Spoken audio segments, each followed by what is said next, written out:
En el presente trabajo les hablaremos acerca del tratamiento primario y los procesos físico-químicos que pueden ser incluidos en el tratamiento. Esta parte del tratamiento de aguas residuales se basa en la eliminación de sólidos y organismos en suspensión en el agua que no hayan sido retenidos en el pretratamiento. Por la gran importancia del agua, la humanidad desde sus orígenes, las antiguas civilizaciones se asentaban en lugares en donde hubiese agua dulce. Luego empezaron a evolucionar y crecer en población que los obligaron a desarrollar sistemas que les permitieran aprovechar los recursos hídricos en base a los pozos hace 7000 años. Años después crearon tuberías hasta crear los servicios de baño y hasta llegar al siglo XIX en el que se creó el primer sistema de suministro de agua potable para toda una ciudad en Escocia en 1804. Y en 1806, pues en París empezó a funcionar su primera planta de tratamiento. Los procesos de tratamiento se dividen según la influencia de las plantas de tratamiento, es decir, que para grandes ciudades que tienen edares o petares se utilizan los procesos de decantación, coagulación, floculación y sedimentación, y para pequeñas, como los pueblos, se utilizan las fosas sépticas y los tanques in-off. Decantación o sedimentación es un proceso físico de separación por gravedad de las partículas en suspensión depositándose en el fondo de un sedimentador. Este va a ser eficaz cuanto mayor sea el tamaño y la densidad de las partículas. El objetivo de la decantación es eliminar los sólidos en suspensión en un 60% y como materia orgánica un 20%. Y este es considerado como uno de los procesos más importantes y utilizados en edares y petares durante el tratamiento de aguas residuales.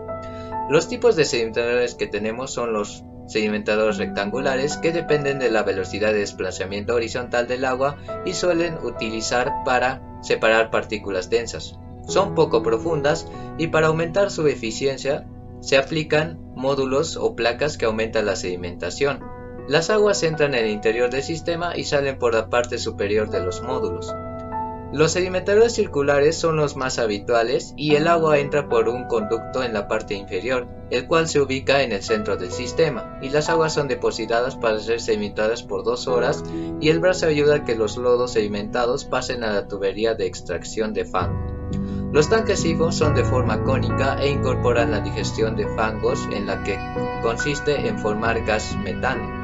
Y la forma de estructura en nube se sirve para separar los gases que se forman de la sedimentación. Disposición final de los lodos. El aprovechamiento para generar energía son los quemadores de biogás, que son pequeñas estaciones de energía a manera de quemar gases de metano, CO2 o el agua, y los biodigestores anaerobios, que pueden ser para la degradación mediante microorganismos para la producción de gas metano.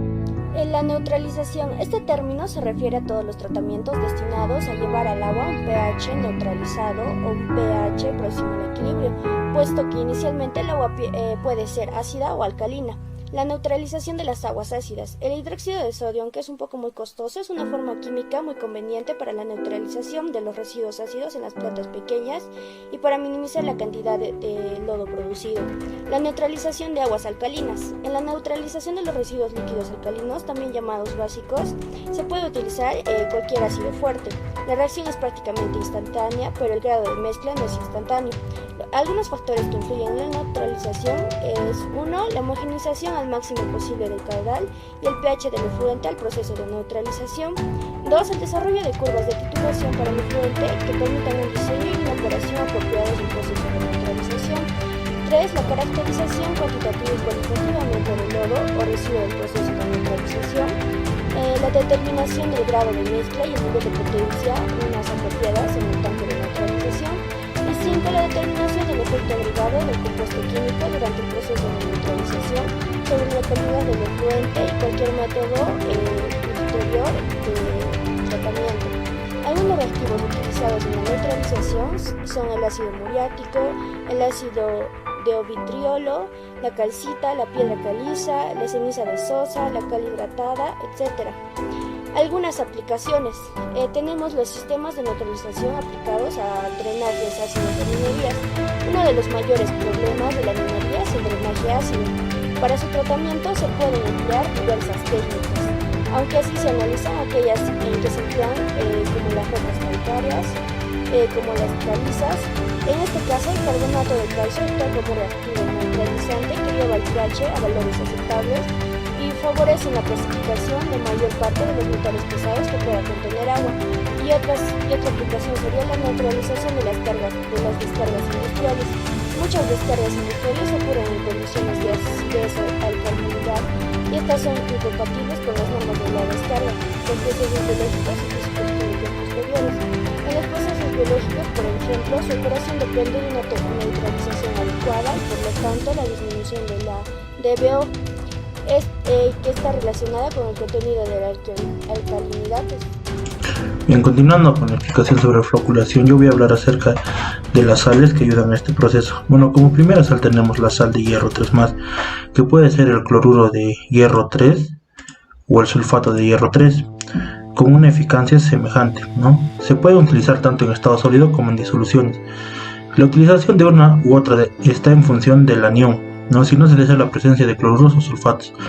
Luego tenemos las sales de aluminio 3+, que suelen ser en sulfato de aluminio o policloruro de aluminio. En el primer caso es más manejable en disolución, mientras que en el segundo presenta la ventaja de mayor porcentaje en peso de aluminio por kilogramo dosificado.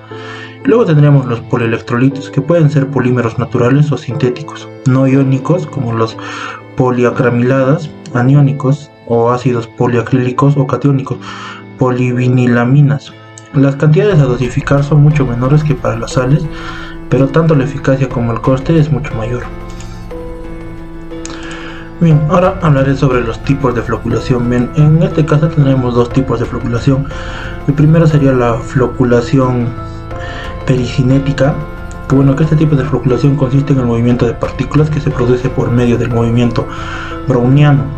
Este tipo de floculación solo influye en partículas con tamaños inferiores a un micrón, es decir, solo actúa al inicio del proceso de floculación.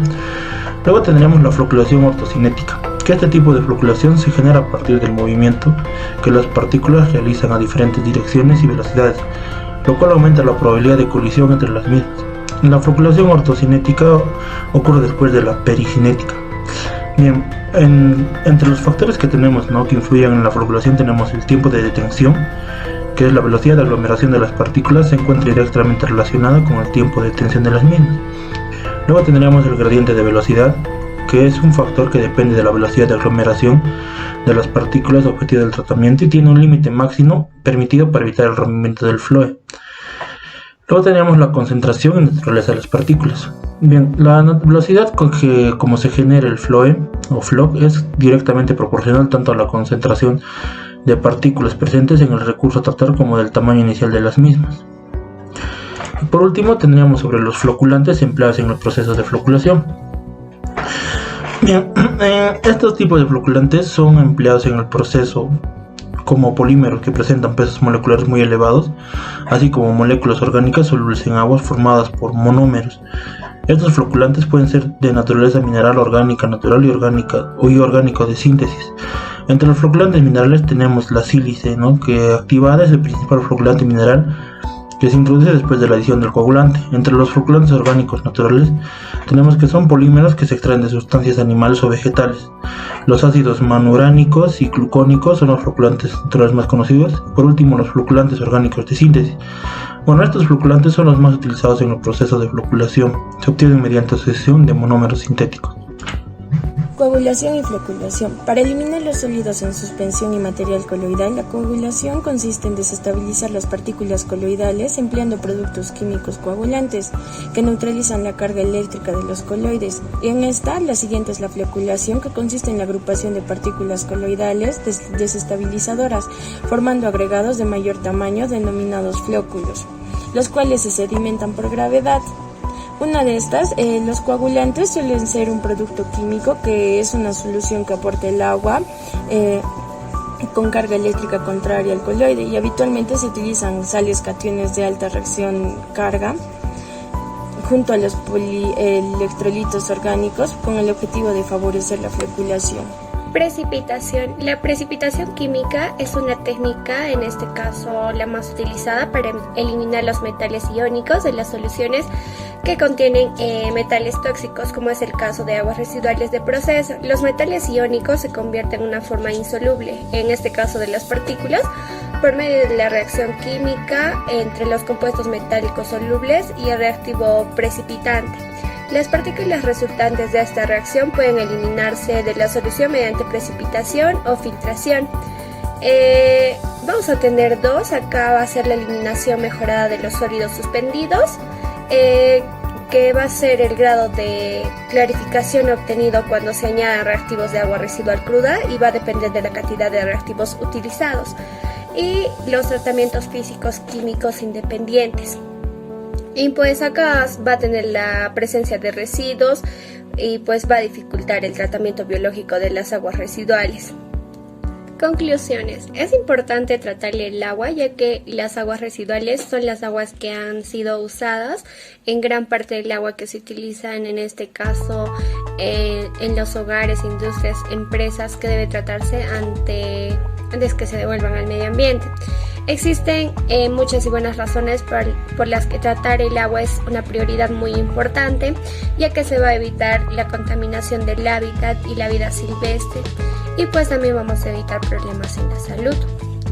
Y también tenemos que es un sistema de tratamiento de aguas residuales. Para que sea sostenible y apropiado, tiene que tener una mínima utilización de los recursos, incluyendo la disponibilidad del espacio y generación de residuos, en este caso de bajo coste.